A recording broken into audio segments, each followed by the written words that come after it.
dan solihah. Bagaimana kabarnya hari ini? Bunda berdoa semoga anak-anak, ayah, dan bunda di rumah dalam keadaan sehat walafiat. Amin, amin, ya robbal alamin. Bertemu kembali dengan Bunda Putri. Bunda Putri mau mengucapkan minal aidin wal faidin, mohon maaf lahir dan batin. Setelah lebaran masih semangat untuk belajar ya? Mari kita buka pembelajaran dengan berdoa. Sikap berdoa. Before we start our lesson today, please say basmalah together. Bismillahirrahmanirrahim. Untuk menambah semangat anak-anak, Bunda punya nyanyian. Tahu lagunya Anak Kambing Saya? Ya, Bunda sudah ubah liriknya ya. Mari anak-anak ikuti. 1, 2, 3. Anak kelas 5 yang solih-solihah, silahkan bersiap belajar dengan Bunda. Belajar IPA review tema 6. Tetaplah semangat dan selalu ceria. Anak-anak kelas 5 tak mudah putus asa. Belajar bersama makin banyak ilmunya. Anak-anak kelas 5 tak mudah putus asa. Belajar bersama makin banyak ilmunya. Bagaimana anak-anak sudah tambah semangatnya? Baik anak-anak Bunda, mari anak-anak buka buku tema 6. Kita akan belajar tentang subtema 1, subtema 2, dan subtema 3. Yuk, mari kita lihat materi berikut ini.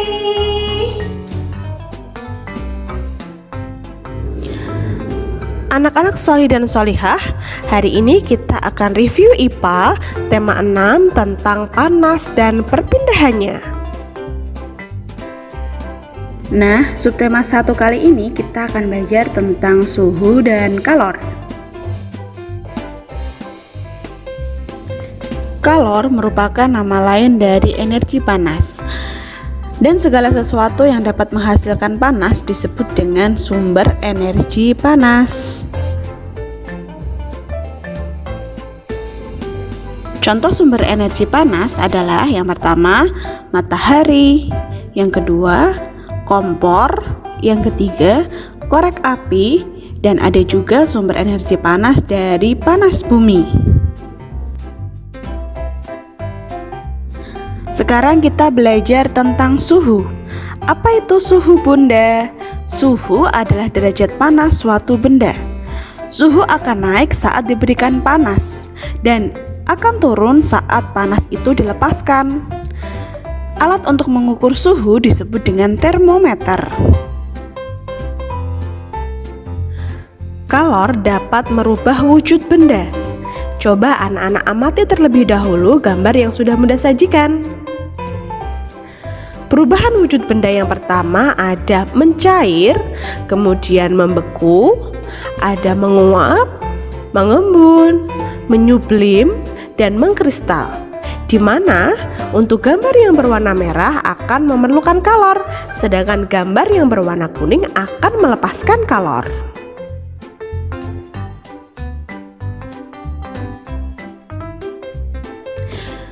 Perubahan akibat perubahan suhu, yang pertama ada pemuaian, di mana pemuaian adalah rangkaian peristiwa bertambahnya ukuran benda. Yang kedua ada penyusutan. Penyusutan adalah proses berkurangnya ukuran benda. Contoh pemuaian dan penyusutan ada pada rel kereta api atau kabel listrik, di mana kedua benda tersebut pada siang hari mengalami pemuaian, sedangkan pada malam hari akan mengalami penyusutan. Selanjutnya, subtema 2 tentang perpindahan kalor.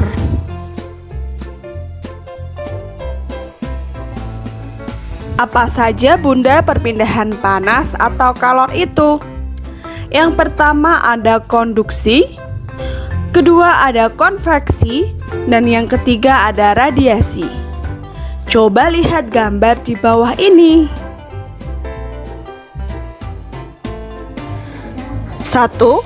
Kita akan bahas tentang konduksi. Konduksi adalah perpindahan panas melalui zat perantara dan zat perantara tersebut tidak ikut berpindah atau bergerak. Contohnya, pada panas yang merambat besi yang ujungnya dipanaskan, atau panas yang merambat pada sendok yang dicelupkan air panas. 2. Konveksi. Konveksi adalah perpindahan panas disertai dengan perpindahan zat perantaranya. Konveksi dapat terjadi pada zat gas dan juga zat cair. Contoh konveksi adalah panas ketika kita memasak air. Yang kedua, panas yang bergerak pada saat air mendidih bersama asap. Yang ketiga, angin lembah dan angin gunung. 3. Radiasi. Radiasi adalah perpindahan panas tanpa zat perantara. Contohnya, panas sinar matahari sampai ke bumi dan hangatnya tubuh kita ketika kita duduk di dekat api unggun. Selanjutnya, subtema 3 tentang pengaruh kalor terhadap kehidupan.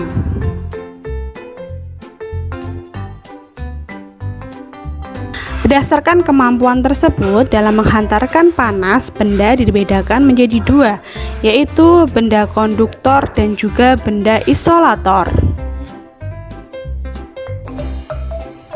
Konduktor.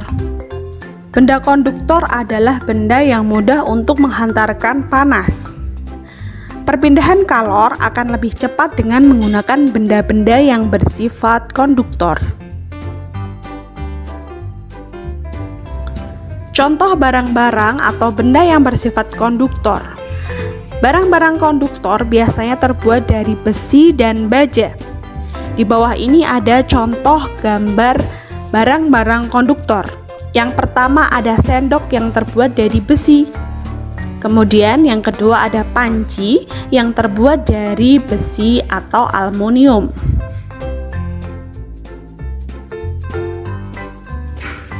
Sekarang kita akan belajar tentang isolator. Benda yang bersifat isolator adalah benda yang sulit untuk menghantarkan panas. Sehingga pada perpindahan panas, secara konduksi dapat dihambat dengan menggunakan benda-benda yang bersifat isolator tersebut. Berikut adalah contoh barang-barang yang bersifat isolator. Barang-barang yang bersifat isolator biasanya terbuat dari plastik, kertas, dan lain sebagainya yang tidak baik untuk menghantarkan panas. Di bawah ini ada contoh barang-barang yang bersifat isolator. Yang pertama ada centong nasi yang terbuat dari kayu. Yang kedua ada piring yang terbuat dari plastik. Tugas hari ini adalah kita akan mengerjakan keterampilan kinerja praktik, yaitu kita akan melakukan percobaan mengidentifikasi benda-benda yang dapat menghantarkan panas. Silahkan anak-anak download lembar kerja yang sudah Bunda upload di e-learning Sekolah Teladan. Silahkan anak-anak praktekkan dan catat hasilnya di lembar kerja tersebut. Terima kasih anak solih dan solihah. Bunda yakin pasti semua bisa mengerjakan, karena di teladan semua anak itu hebat. Itu tadi materi kita hari ini. Hari ini kita telah belajar panas dan perpindahannya. Pada subtema 1 kita telah belajar suhu dan kalor. Subtema 2 kita telah belajar panas dan perpindahannya. Dan subtema 3 kita telah belajar pengaruh kalor terhadap kehidupan. Anak-anak Bunda yang solih dan solihah, jangan lupa untuk mengerjakan tugas hari ini. Tugas hari ini yaitu anak-anak melaksanakan praktikum sederhana di rumah. Tetap laksanakan praktikum dengan fokus dan berhati-hati ya. Mari anak-anak Bunda kita tutup dengan berdoa. Sika berdoa. Before we close our lesson today, please say hamdalah together. Alhamdulillahirabbil alamin. Selalu Bunda berpesan kepada anak-anak untuk tetap laksanakan 3M. Memakai masker, masker, menjaga jarak, dan tak lupa selalu untuk mencuci tangan dengan sabun ya. Bunda yakin semua pasti bisa karena di teladan semua anak itu hebat. Bunda cukupkan dulu. Akhirul kalam. Wassalamualaikum warahmatullahi wabarakatuh.